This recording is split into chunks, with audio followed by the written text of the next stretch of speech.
Bom dia! Muito bom dia!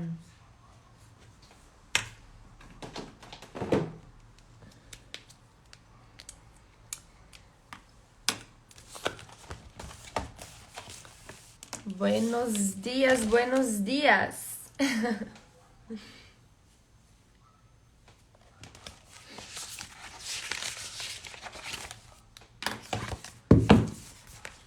Sextou, galera! Sextou! Quase feriadinho de Natal. Nossa, esse ano o Natal não tava igual aos outros anos, não sei. Tava falando com várias pessoas esse ano, assim. Parece que demorou um pouco mais. Algumas pessoas ainda nem entraram no espírito natalino. Eu consegui ontem. Quem viu aí, eu postei, a gente foi lá visitar o Centro Histórico de São José, que tá todo enfeitadinho de Natal. E aí a gente já se conectou um pouquinho mais com essa energia, mas olha, esse ano tá bem diferente. Não sei pra nós se é porque a gente não vai ir visitar nossa família ou o quê, mas tá bem diferente. Meu Deus.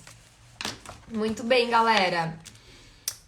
Vamos continuar aqui a leitura, então. A gente tá lendo o livro A Coragem de Ser Imperfeito, da Brené. Os demais dias estão todos salvos lá no meu perfil, então só acessar lá na aba dos vídeos. Tem o livro Seja Foda, Infodere-se e também os outros dias dessa leitura aqui que vocês podem acompanhar por lá, tá? Então, bora lá. E se alguém tiver alguma colocação a fazer, pode ir falando no chat aqui que eu vou acompanhando, tá? Então, vamos lá. Arsenal contra a vulnerabilidade. Quer tenhamos 14 ou 44 anos, nossa armadura e nossas máscaras são individualizadas e exclusivas, assim como a vulnerabilidade, o desconforto e as dores que tentamos minimizar. Por isso, fiquei surpresa ao descobrir que todos nós temos um pequeno arsenal de mecanismos de proteção em comum. Nossa armadura pode ter sido feita sob medida, mas algumas partes dela são permutáveis. Ao abrirmos algumas frestas da armadura, podemos expor à luz do dia os elementos mais ou menos universais de proteção contra a vulnerabilidade. No meu trabalho, máscaras e armaduras são as metáforas perfeitas para as ferramentas que usamos no intuito de nos protegermos do incômodo da vulnerabilidade. Com as máscaras, nos sentimos mais seguros, mesmo quando elas nos sufocam. Com as armaduras, nos sentimos mais fortes, mesmo quando ficamos cansados de carregar tanto peso nas costas. A ironia é que, quando nos deparamos com alguém que está escondido ou protegido por máscaras e armaduras, nos sentimos frustrados e rejeitados. Eis o paradoxo. Vulnerabilidade é a última coisa que eu quero sentir em mim, mas a primeira que procuro no outro. Se eu estivesse dirigindo uma peça sobre o arsenal contra a vulnerabilidade, o cenário seria um refeitório de colégio e os personagens seriam os nossos eus, de 11, 12 e 13 anos. Escolhi uma faixa etária porque pode ser difícil identificar a armadura nos adultos. Uma vez que a vestimos por muito tempo, ela se molda às nossas feições e acaba ficando indetectável, como uma segunda pele. Com as máscaras acontece o mesmo. Entrevistei centenas de participantes que compartilhavam o mesmo medo. Não posso tirar a máscara agora. Ninguém sabe como sou realmente. Nem meu cônjuge, nem meus filhos, nem meus amigos. Eles nunca estiveram em meu eu verdadeiro. Para dizer a verdade, nem eu mesmo tenho certeza de quem eu sou por baixo disso tudo. Os pré-adolescentes e adolescentes, no entanto, são muito diferentes. É no ensino fundamental que a maioria de nós começa a tentar novas e diferentes formas de proteção. Nessa terna idade, a armadura ainda é estranha e desconfortável. As crianças são desajeitadas em seus esforços para entender o medo e a dúvida, o que torna mais fácil para os observadores enxergar quais as armaduras que elas estão usando e por quê. E dependendo do nível de vergonha e medo, a maioria das crianças ainda tem que ser convencida de que o peso da armadura ou a natureza sufocante da máscara são dignos desse esforço.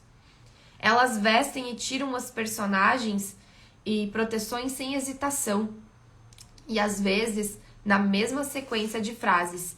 Eu não me importo com o que aquelas pessoas pensem. Elas são idiotas. Essa festa é idiota. Você pode ligar para a mãe das minhas amigas e descobrir que roupas elas vão? Tomara que me convidem para a festa. Falando por experiência própria, o mais difícil de criar uma filha no ensino médio é ter que ficar cara a cara com a estudante desajeitada e de mãos suadas de nervosismo que ainda mora dentro de mim. Meu intestino na época... Meu instinto... Ai, gente. Meu instinto na época era abaixar a cabeça e correr. E ainda sinto esse impulso palpitando em mim, quando Ellen está passando por alguma dificuldade. Quer tenhamos 14 ou 44 anos, nossa armadura e nossas máscaras são individualizadas e exclusivas, assim como a vulnerabilidade, o desconforto e as dores que tentamos minimizar. Por isso, fiquei surpresa ao descobrir que todos nós temos um pequeno arsenal de mecanismos de proteção em comum. Nossa armadura pode ter sido feita sob medida, mas algumas partes dela são permutáveis. Ao abrirmos algumas frestas da armadura, podemos expor à luz do dia os elementos mais ou menos universais de proteção contra a vulnerabilidade. Quando esses mecanismos compartilhados começaram a emergir na coleta de dados, meu primeiro instinto foi classificar o comportamento e enxergar as pessoas à minha volta como estereótipos. Ela com certeza usa essa máscara. Meu vizinho veste direito essa armadura. É da natureza humana querer categorizar e simplificar, mas isso nos afasta da verdade. Nenhum de nós utiliza apenas uma dessas defesas universais. A maioria será capaz de se relacionar com quase todas elas, dependendo das diferentes situações que se atravessam. Minha esperança é que uma espiada nesse arsenal nos ajude a olhar para dentro de nós mesmos. De que forma nos protegemos da vida? Quando e como começamos a usar esses mecanismos de defesa? O que nos faria abrir mão da armadura? Ser o bastante. A parte que me pareceu mais contundente na minha pesquisa foi descobrir as táticas que irei descrever a seguir. Elas permitem que as pessoas tirem suas máscaras e armaduras. Presumi ter encontrado estratégias exclusivas para cada mecanismo de proteção, mas estava enganada. No primeiro capítulo, falei sobre ser o bastante, como um antídoto para... Ué? Tá dando conexão baixa. Voltou aí? Aqui, em princípio, voltou. Se tiver alguma dificuldade, algum problema, me avisam. No primeiro capítulo, falei sobre ser o bastante como antídoto para a escassez e exemplifiquei as características da escassez, como a vergonha, a comparação e a desmotivação. Portanto, parece que acreditar que somos bons o bastante é o caminho para fora da armadura. Ele nos autoriza a tirar a máscara. Obrigada, Lau. Com esse senso de ser o bastante, vem a aceitação do próprio valor, dos limites e do envolvimento com a vida. Isso está no âmago das nossas estratégias adotadas para nos libertarmos das armaduras. Eu sou o bastante. Dignidade versus vergonha. Já chega. Limites versus vontade de vencer sempre a comparação. E mostre-me significa assumir e deixar que me vejam é o bastante. Envolvimento versus desmotivação. Todas as pessoas que entrevistei a esse respeito falaram de suas dificuldades em relação à vulnerabilidade. Ninguém é capaz de abraçar a transparência e a vulnerabilidade sem reserva, hesitação ou medo. Quando se trata de incertezas, riscos e exposição emocional, o que mais escutei foram relatos de pessoas que tentam vestir algum tipo de armadura antes de finalmente se entregar. Meu primeiro instinto é: mas isso nunca funcionou, por isso agora e isso mudou minha vida. Passei anos até que um dia eu tentei e isso fez meu casamento ficar mais fortalecido. Recentemente, fiz uma palestra sobre vulnerabilidade para 350 pessoas, entre as quais oficiais da SWAT, policiais que acompanham presos em liberdade condicional e carcereiros. Um oficial da SWAT se aproximou de mim na palestra e disse: "O único motivo de termos escutado é que você é tão ruim em se abrir e se mostrar quanto nós. Se não tivesse a mesma dificuldade para lidar com a vulnerabilidade, nós não confiaríamos em nada do que disse." Eu não só acreditei nele, como concordei inteiramente. Confio nas estratégias que descrevo aqui por duas razões. A primeira é que os participantes da pesquisa que as compartilharam comigo combatem os mesmos gremlins e as mesmas inseguranças e dúvidas que todos nós enfrentamos. A segunda razão é que eu pratiquei essas táticas em minha vida e sei que elas não são apenas agentes de mudança, elas são botes salva-vidas. As 3 formas de escudo que vou mostrar são o que eu chamo de arsenal universal contra a vulnerabilidade. Porque descobri que todos nós as incorporamos de algum modo em nossa armadura exclusiva e pessoal. Elas incluem a alegria como um mau presságio, aquele temor repentino e paradoxal que reprime qualquer felicidade momentânea. O perfeccionismo, ou acreditar que fazer qualquer coisa com perfeição significa que você nunca passará vergonha. E o entorpecimento, a adoção de qualquer recurso para anestesiar a dor do desconforto e da solidão. Cada escudo é acompanhado por estratégias para se viver com ousadia. Todas elas nos ensinam a ser o bastante e têm eficácia comprovada no desarmamento. Escudos universais contra a vulnerabilidade. O escudo da alegria como um mau presságio. Por ter estudado sentimentos como a vergonha, o medo e a vulnerabilidade, nunca imaginei que algum dia confessaria que investigar o conceito da alegria virou minha vida profissional e pessoal de cabeça para baixo. Mas é verdade. De fato, ter passado tantos anos estudando o que significa sentir alegria faz com que eu afirme que esta seja provavelmente a emoção mais difícil. Olha só. Isso porque, quando perdemos a capacidade ou o desejo de ficar vulnerável, a alegria se torna algo que vemos com profunda desconfiança. O nosso eu mais jovem costumava receber alegria com puro deleite. E essa mudança chega lentamente e sem que tenhamos consciência. Passamos a sentir apenas que ansiamos por mais felicidade em nossas vidas. Em uma cultura de profunda escassez, de nunca nos sentirmos seguros ou certos o bastante, a alegria parece uma farsa. Nós acordamos pela manhã e pensamos: o trabalho vai bem, todos na família estão com saúde, nenhuma grande crise está acontecendo, a casa ainda está de pé, eu estou me sentindo bem. Que droga, isso é ruim, muito ruim. Algum desastre deve estar à espreita, só esperando para acontecer. Ou somos promovidos e nosso primeiro raciocínio é: bom demais para ser verdade, qual é a pegadinha? Ou nós, mulheres, ficamos grávidas e pensamos: minha filha é saudável e feliz, logo, alguma coisa realmente ruim vai acontecer com esse novo bebê. Eu sei disso. Ou saímos de férias com a família pela primeira vez, mas em vez de ficarmos animados, começamos a fantasiar sobre qual a queda do avião ou qual vai ser o acidente da estrada.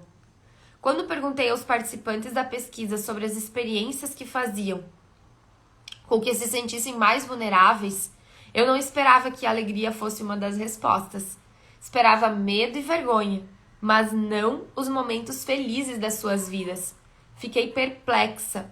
Vejam como as pessoas completaram a frase: eu me sinto ou senti mais vulnerável quando olho para os meus filhos dormindo, admito como amo meu marido, minha esposa, reconheço que melhorei, amo meu emprego, passo alguns dias com os meus pais, observo meus pais brincarem com os meus filhos, penso no relacionamento com meu namorado, minha namorada, fiquei noiva, noivo, estou em remissão de uma doença grave, engravidei, fui promovido, me sinto feliz, estou apaixonado, apaixonada. Antes do meu despertar espiritual em 2007, a alegria como mau presságio era uma das peças na minha armadura.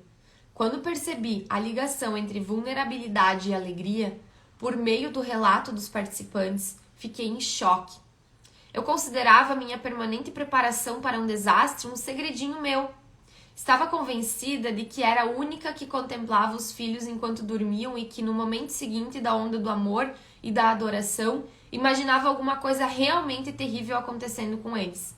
Achava que ninguém além de mim visualizava carros destruídos e ensaiava aquelas ligações telefônicas tenebrosas com a polícia que todos nós tememos. Uma das primeiras histórias que ouvi foi a de uma mulher com quase 50 anos.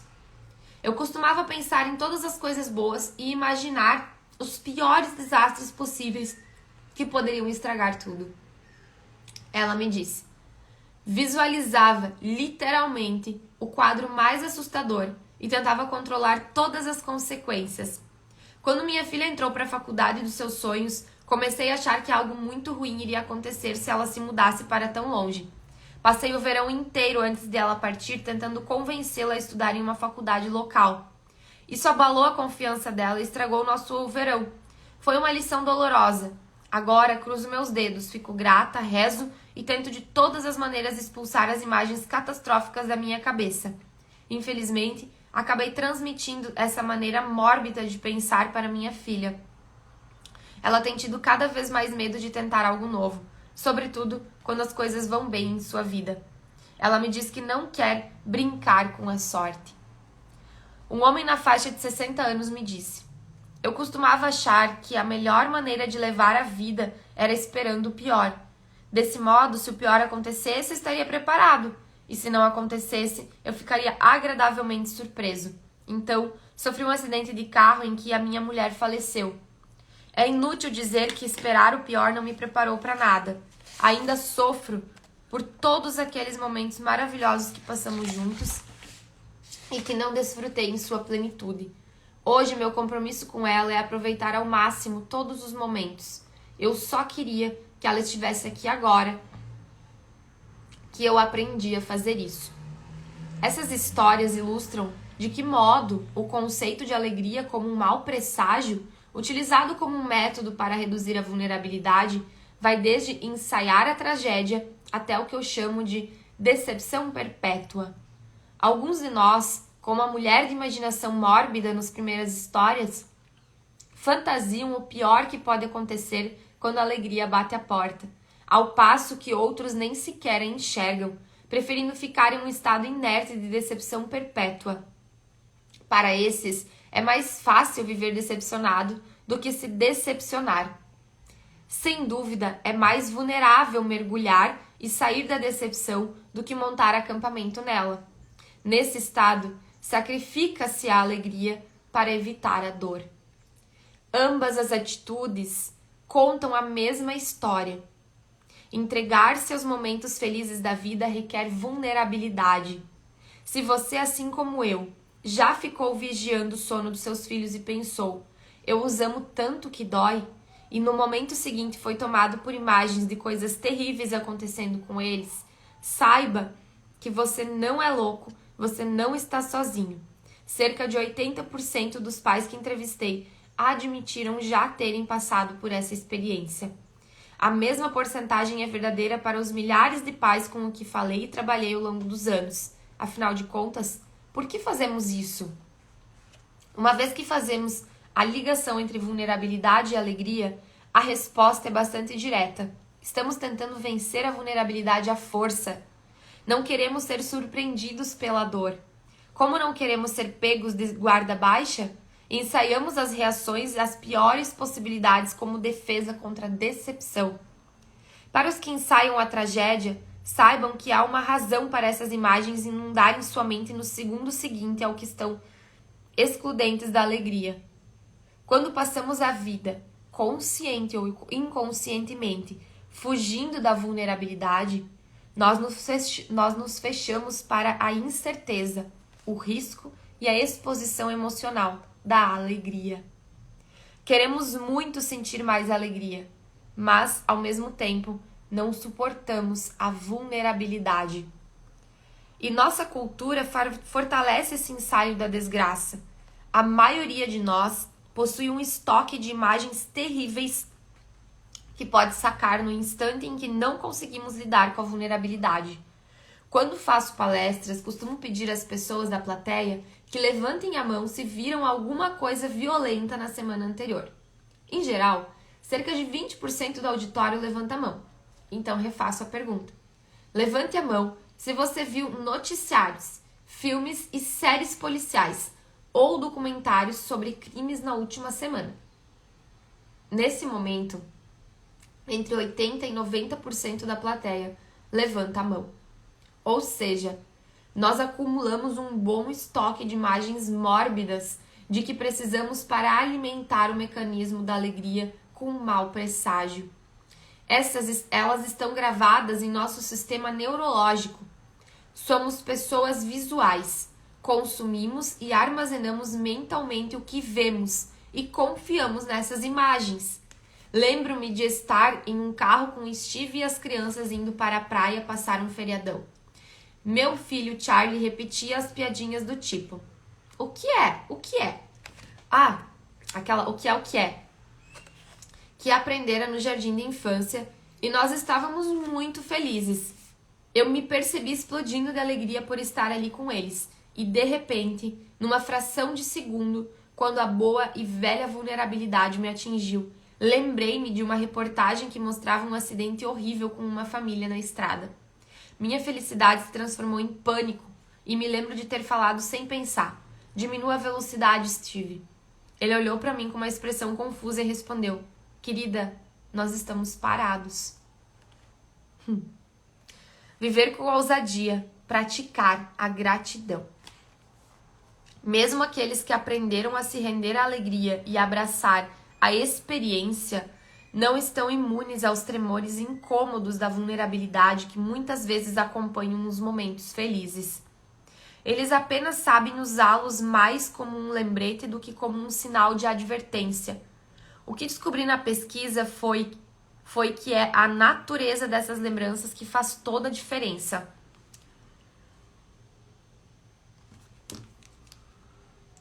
Para quem abraça a experiência, o tremor da vulnerabilidade que acompanha a alegria é um convite para a prática de gratidão, para o reconhecimento de como somos gratos pela existência de uma pessoa querida, pela beleza da natureza, pelos vínculos ou simplesmente pelo momento que está diante de nós.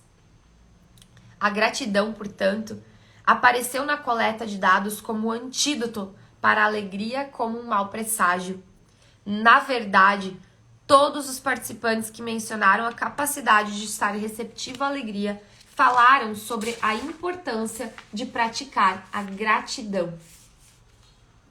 Esse padrão de associação foi tão predominante nas entrevistas que assumi um compromisso como pesquisadora de não falar sobre alegria e nem falar sem falar sobre a gratidão. Não foi somente o vínculo entre alegria e gratidão que me pegou de surpresa.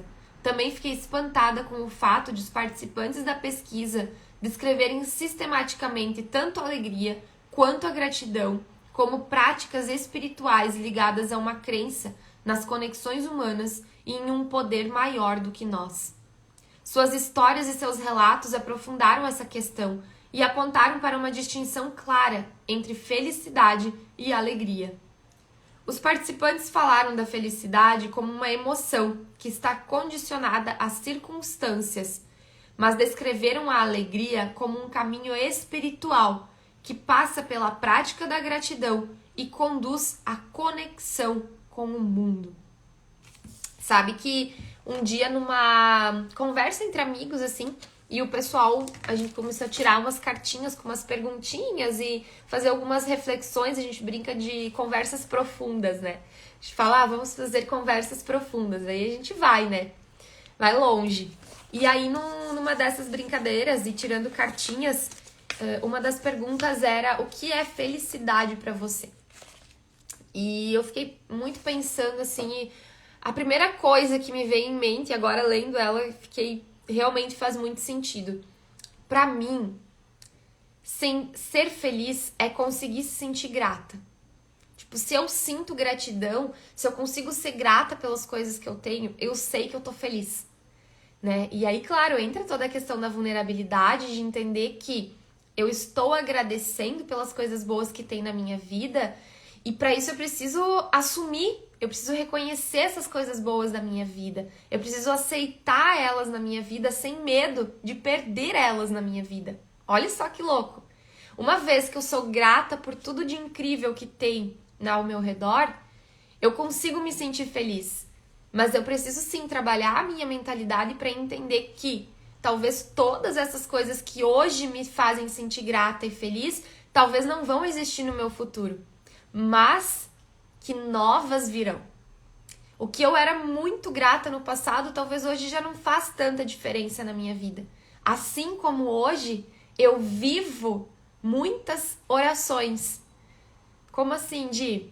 Quantas coisas da tua vida que tu tens hoje, tu já pediu de joelhos e chorando?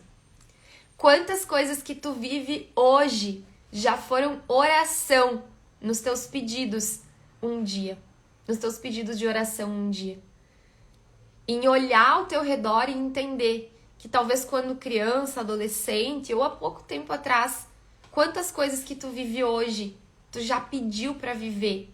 E às vezes hoje tu nem consegue reconhecer essa bênção incrível na vida. Então eu entendo, para mim, a felicidade realmente atrelada à gratidão. Eu consegui reconhecer, agradecer e amar as coisas que eu tenho ao meu redor nesse momento da minha vida. A escassez e o medo levam a alegria como um mau presságio.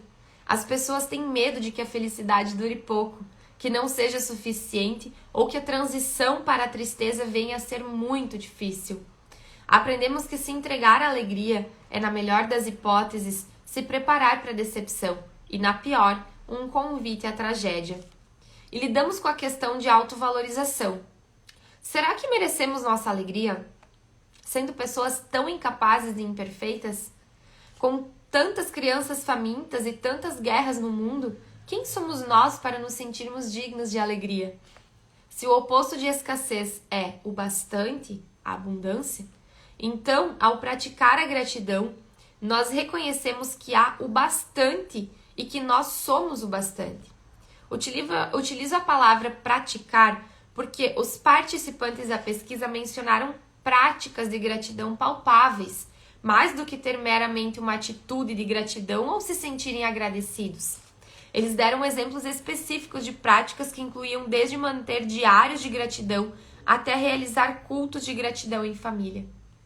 Na verdade, aprendi mais sobre práticas de gratidão e sobre o papel que a relação entre escassez e alegria exerce na vulnerabilidade com homens e mulheres que vivenciaram perdas muito profundas ou sobreviveram a grandes traumas.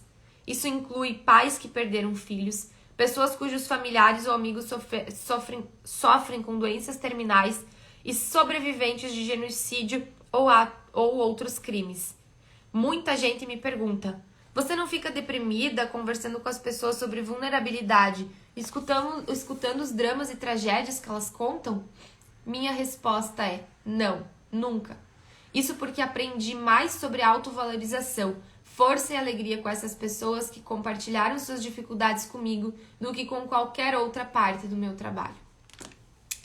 E aí, nós vamos continuar na semana que vem, na página 95, onde ela vai trazer algumas lições sobre alegria e luz, que vieram de pessoas que enfrentam muito tempo a tristeza e a escuridão.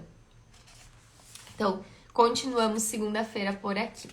Gente, quero agradecer a presença, a companhia, a parceria de vocês aqui hoje.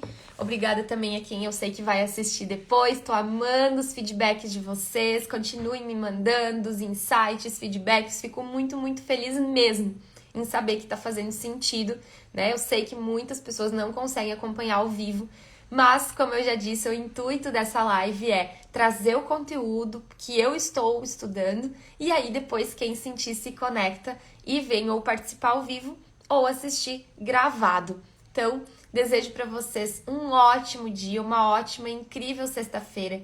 Que seja um Natal muito abençoado para vocês, para a família de vocês.